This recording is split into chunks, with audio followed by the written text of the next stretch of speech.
الحمد لله رب العالمين والصلاة والسلام على خاتم الأنبياء والمرسلين وعلى آله وأصحابه ومن تبعهم بإحسان إلى يوم الدين أما بعد. محترم حضرات و خواتین، سورہ فاتحہ کی آیت اہدنا الصراط المستقیم، اس آیت کی تفسیر ہم پڑھ رہے تھے.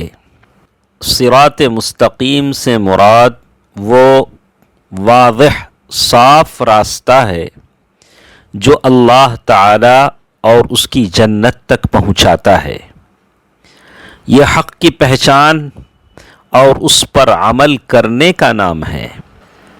اے اللہ، اسی راستے کی طرف ہماری رہنمائی فرما اور اس راستے میں ہمیں اپنی رہنمائی سے نواز. صراط مستقیم کی طرف رہنمائی کا مطلب دین اسلام کو اختیار کرنا اور اسلام کے سوا دیگر تمام ادیان کو چھوڑ دینے کا نام ہے. اور صراط مستقیم میں رہنمائی سے نوازنے کے معنی یہ بھی ہیں کہ تمام دینی معاملات میں علم و عمل کے اعتبار سے ہماری صحیح اور مکمل رہنمائی فرما. دوستو عزیزو، یہ دعا سب سے زیادہ جامع اور بندہ مومن کے لیے سب سے زیادہ فائدہ مند ہے.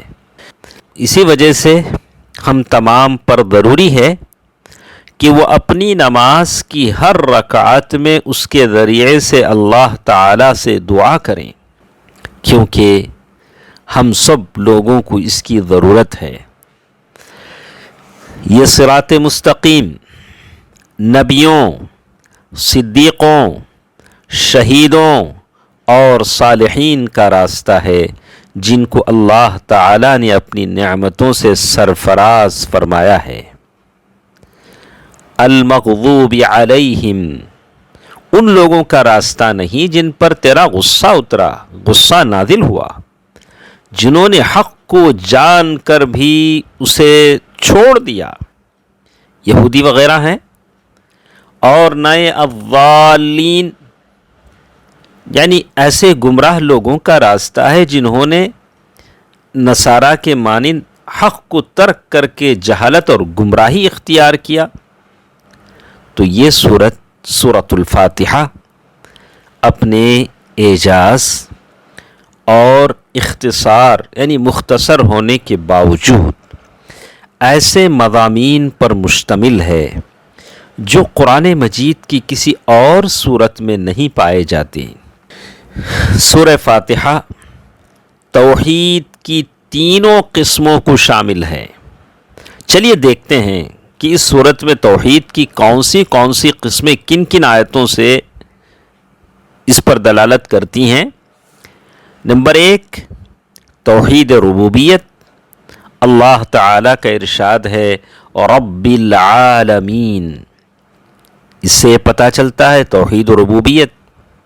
نمبر 2، توحید الوہیت، یعنی صرف اللہ تعالی ہی کو عبادت کا مستحق سمجھنا.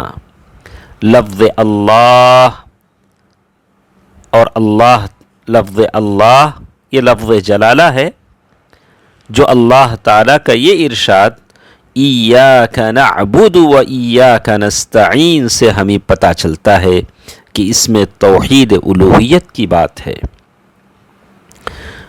نمبر 3، توحید اسماء و صفات. توحید اسماء و صفات سے مراد بغیر کسی تعطیل، تمثیل اور تشبیہ کے اللہ تعالی کے لیے ان صفات کمال کو ثابت کرنا جن کو خود اللہ تعالی نے اپنی ذات کے لیے اور رسول صلی اللہ علیہ وسلم نے اللہ تعالی کے لیے ثابت کیا ہے. اور اس پر لفظ الحمد دلالت کرتا ہے. اسی طرح اللہ تعالی کا ارشاد اہدنا الصراط المستقیم، اس اثبات نبوت کو شامل ہے، کیونکہ سیدھے راستے کی طرف راہنمائی نبوت اور رسالت کے بغیر ناممکن ہے۔ اللہ تعالیٰ کے ارشاد مالک یوم الدین سے اعمال کی جزا اور سزا ثابت ہوتی ہے، نیز یہ جزا اور سزا عدل و انصاف سے ہوگی، کیونکہ دین کے معنی ہیں عدل کے ساتھ بدلہ دینا ہے۔ اور سورہ فاتحہ تقدیر کے اثبات کو بھی شامل ہے۔ اللہ تعالیٰ نے جو تقدیر لکھ دی ہے، جیسے اس بات کو ثابت کرتی ہے کہ بندہ ہی در حقیقت فاعل ہے۔ قدریہ اور جبریہ کے نظریات کے برعکس، قدریہ اور جبریہ یہ دونوں گمراہ فرقے ہیں، ان کے نظریات کے بالکل برعکس یہ آیت اس بات کو ثابت کرتی ہے کہ بندہ ہی در حقیقت فاعل ہے۔ دونوں کے درمیان کی راہ ہے، جیسے اللہ تعالیٰ نے کہا اہدنا الصراط المستقیم۔